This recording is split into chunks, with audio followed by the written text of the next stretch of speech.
Presented by Cursed by the Witch. Warning, use headphones before listening to horror podcast story. Dead Eyes Watching is a gripping horror story that blends elements of suspense, the supernatural, and psychological terror. It revolves around a young woman named Emily, who moves to a small, secluded town for a new job and becomes entangled in a series of terrifying events after acquiring an antique mirror from a local estate sale. As she begins to notice something strange about the mirror, particularly the dead, glassy eyes she sees reflected behind her, the line between reality and nightmare blurs. Emily embarks on a desperate quest to uncover the truth behind the mirror and its sinister history before it consumes her entirely. The story touches on themes of isolation, trauma, and the unseen forces that haunt both the physical and spiritual world. The mirror, symbolic of a portal to another dimension or the embodiment of evil, holds the key to Emily's survival or demise. Part 1. The Move to Eldridge Town.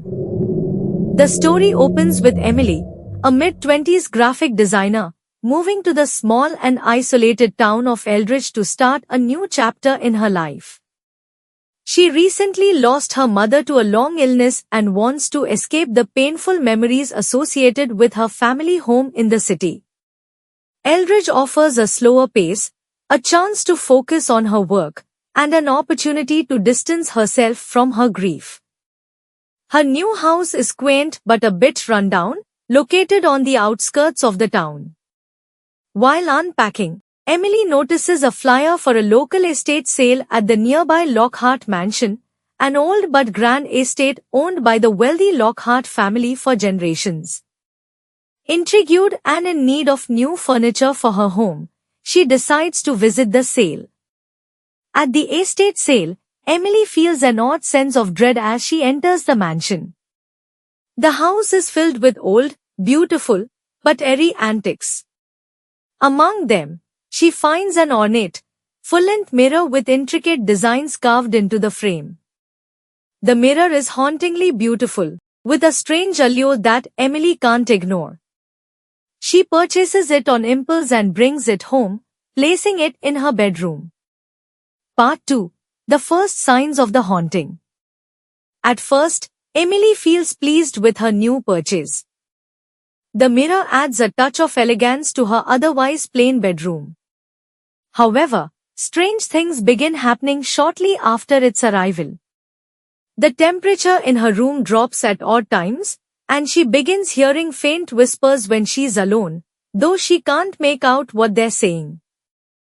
Sometimes, when she looks into the mirror, she feels like something is watching her, an unsettling sensation that she initially brushes off as paranoia. One night, as she's getting ready for bed, Emily catches a glimpse of something in the mirror. She freezes, her heart racing as she sees a figure standing behind her, a man with pale, dead eyes staring directly at her. She turns around quickly, but there's no one there. The mirror is empty. Terrified, she convinces herself that it was a trick of the light or her imagination running wild. However, the incidents escalate. The figure with the dead eyes begins appearing more frequently in the mirror, always standing behind her, watching in silence. His lifeless gaze sends chills down her spine.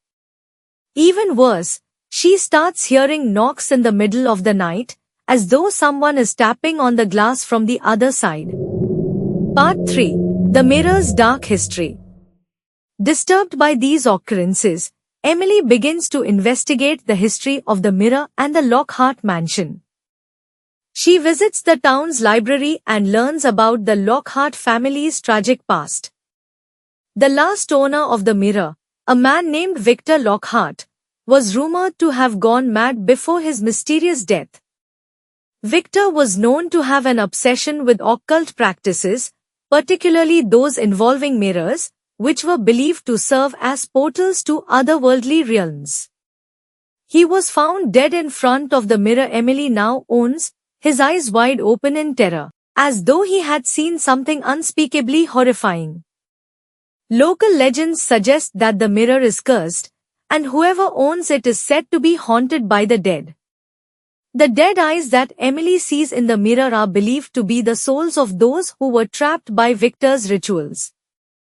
The townspeople whisper that Victor's experiments involved summoning spirits through the mirror, and those spirits remain bound to it, seeking vengeance or escape. The more Emily learns about the mirror, the more dangerous her situation becomes. The dead-eyed figure begins to invade not just her reflection but her dreams as well. In her nightmares, the figure watches her from the shadows, its glassy eyes reflecting nothing but cold malice. She wakes up each night in a cold sweat, convinced that the figure is growing stronger, gaining more control over her reality. Part 4. The haunting intensifies. The haunting escalates to a terrifying degree. Emily begins hearing voices more clearly, sometimes calling her name, sometimes whispering incoherent threats. She finds objects in her house moved or missing, and there are times when she feels an invisible presence standing right behind her, breathing down her neck. The dead-eyed man starts appearing outside of the mirror as well. Emily sees him in the corner of her eye, lurking in darkened hallways or standing at the foot of her bed. But every time she tries to confront him, he vanishes, leaving her feeling more vulnerable and frightened than ever. Her mental state begins to deteriorate. The lack of sleep and constant fear take a toll on her. She isolates herself, avoiding contact with friends and colleagues.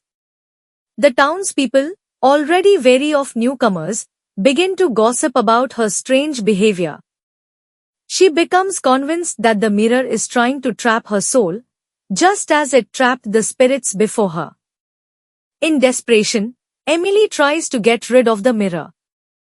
She throws it in the basement, covers it with blankets, even considers smashing it, but no matter what she does, the mirror always finds its way back into her bedroom, as though it has a will of its own. Part 5. The final confrontation.